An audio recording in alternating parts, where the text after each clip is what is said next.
حکم دیکھیں گے اللہ کا، طریقہ دیکھیں گے رسول اللہ صلی اللہ علیہ وسلم کا، اس پر جینے والے کا نام ہے مسلمان، اس پر چلنے والے کا نام ہے مسلمان۔ مسلمان کون ہے؟ گوشت کھانے والا؟ ارے مسلمان وہ ہے وہ اللہ کا حکم دیکھتا ہے، رسول کا طریقہ دیکھتا ہے، اس پر جینے مرنے والے کا نام ہے مسلمان۔ اور بھائیو، حضرت عمر رضی اللہ تعالیٰ عنہ فرمایا کرتے تھے کہ اسلام پر مرنے کی تمنا ہے تو اسلام پر جینا سیکھو۔ حضرت عمر کا فرمان ہے۔ حضرت عمر حضور نے فرمایا میرے بعد کوئی نبی ہوتا تو عمر ہوتی، لیکن نبوت نہیں ہے میرے بعد، ورنہ ان کے اندر وہ صلاحیت ہے کہ ان کو نبی بنایا جائے۔ تو حضرت عمر فرماتے ہیں کہ دین پر مرنے کی تمنا ہوتی ہے لوگوں کو، دین پر مرنے کی۔ بھائیو، دین پر مرنے کی تمنا ہے تو پہلے دین پر جینا سیکھو۔ تو یہ دنیا کی زندگی اللہ نے مختصر دی ہے امتحان کے لیے۔ امتحان کیا ہے کہ کون کس راستے پر چلتا ہے، کون کس راستے پر زندگی گزارتا ہے۔ اسی راستے کا نام دین ہے، اسی راستے کا نام دین ہے۔ حکم اللہ کا، طریقہ رسول اللہ صلی اللہ علیہ وسلم کا، اسی کا نام کلمہ ہے، اسی کا نام، اسی راستے کا نام دین ہے۔ اس محنت کے لیے اللہ وہ راستہ ایک محنت سے زندگی میں آتا ہے، اپنی زندگی میں بھی محنت سے آتا ہے، دنیا میں بھی محنت سے پھیلتا ہے۔ اس محنت، وہ محنت کا طریقہ انبیاء لے کر آئے اللہ کی طرف سے۔ نبی آتے تھے، محنت کرتے تھے، دنیا میں دین پھیلتا تھا، بے دینی دور ہوتی تھی، زندگیوں سے آزادی نکلتی تھی، اللہ کی اطاعت فرمانبرداری آتی تھی۔ نبی محنت کرتے، اللہ نبیوں کو بھیجتا تھا۔ اب نبی نہیں آئیں گے تو پھر دنیا میں کون محنت کریں گے؟ اللہ رب العزت نے وہ محنت حضور کی برکت سے حضور کی امت کو عطا فرمائی۔ تو بھائیو، ہمیں ایک بڑا راستہ ملا ہے، ہمیں ایک بڑا راستہ ملا ہے۔ حالات کی وجہ سے گھبرا کر شیطان دو کام کرتا ہے، ایک مایوس کرتا ہے اور ایک عمل سے بٹھا دیتا ہے، خوف دلاتا ہے، مایوس کرتا ہے، کبھی حالات سے خوف دلاتا ہے، کبھی مایوس کرتا ہے۔ تو ایک امتحان جس سے گزرے ہیں، ابھی دنیا گزری ہے، یہاں اللہ کا شکر ہے اس وقت 70-80 ملکوں کے لوگ آئے ہیں، دنیا حالات سے گزری ہے، دنیا کام کرنے والے بھی گزرے ہیں، تبلیغ والے بھی گزرے ہیں۔ شیطان کبھی مایوس کرتا ہے، کبھی بٹھا دیتا ہے۔ عزیز کی دعاؤں میں ہے اللہم انی اعوذ بک من العجز والکسل، کسل، سستی، مایوسی، اس سے پناہ مانگی ہے حضور۔ تو بھائیو، ہمیں اللہ نے ایک راستہ دیا ہے اور ہر مرض کا علاج اللہ نے اسی راستے میں عطا فرمایا۔ حالات کی وجہ سے گھبرانا۔ بس ایک چھوٹا سا قصہ میں سنا کر ختم کرتا ہوں۔ ایک بزرگ گزرے ہیں، شیخ سعدی رحمت اللہ علیہ، بڑے بزرگوں میں گزرے ہیں۔ وہ دین کا علم حاصل کرنے کے لیے اپنے گاؤں شیراز سے بغداد چلے۔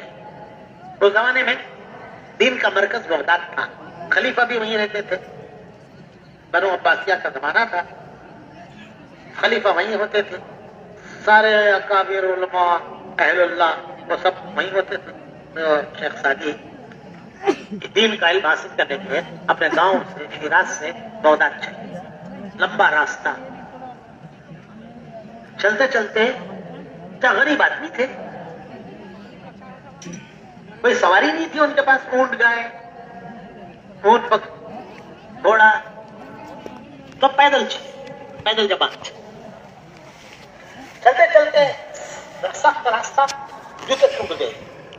جوتا ٹوٹ جائے تو اسے لے کے چلنا مشکل ہوتا ہے، بس بھاری پڑ گیا جوتا لے کر چلنا، چنانچہ انہوں نے جوتا نکال کر پھینک دیا اور پیدل ہی چلنے لگے۔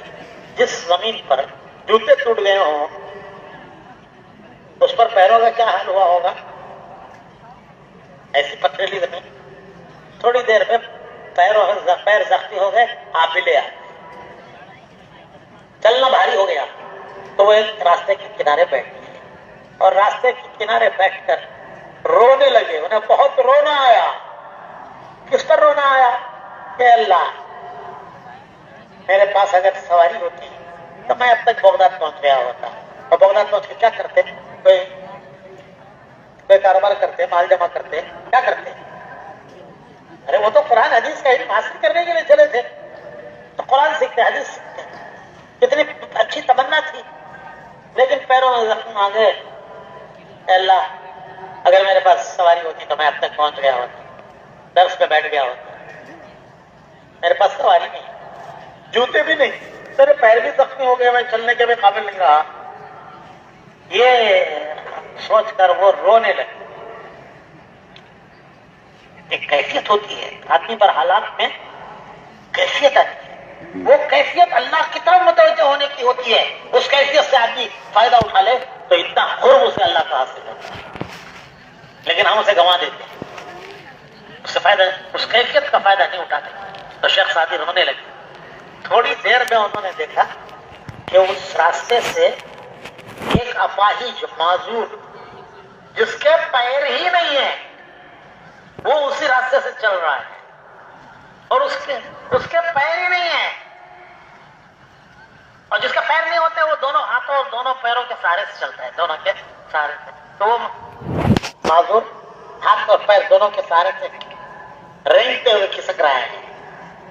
تو شیخ سعدی کو بڑی عبرت دی, کہنے لگے اللہ میں رو رہا ہوں کہ میرے پاس جوتے نہیں ہیں, تیرا ایک بندہ ایسا ہے کہ جس کے پاؤں ہی نہیں ہیں, لیکن وہ تیرا بندہ برابر تیری راہ میں چل رہا ہے. ان کو عبرت یہ ہوئی کہ میں پاؤں زخمی ہوئے, جوتے نہیں ہیں, ایک طرف بیٹھ گیا, راستے سے ہٹ کر بیٹھ گیا. تیرا ایک بندہ جس کے پاؤں ہی نہیں ہے وہ برابر راستے پر چل رہا ہے. تو انہیں عبرت ہوئی, انہیں ایک عزم ملا. عزم کسی شیخ سے, کسی بزرگ سے نہیں, عزم کس سے ملا؟ ایک اپاہج معذور سے. عزم یہ ملا کہ اتنا معذور ہو کر کے بھی یہ راستے سے نہیں ہٹا, اور میں ہٹ گیا.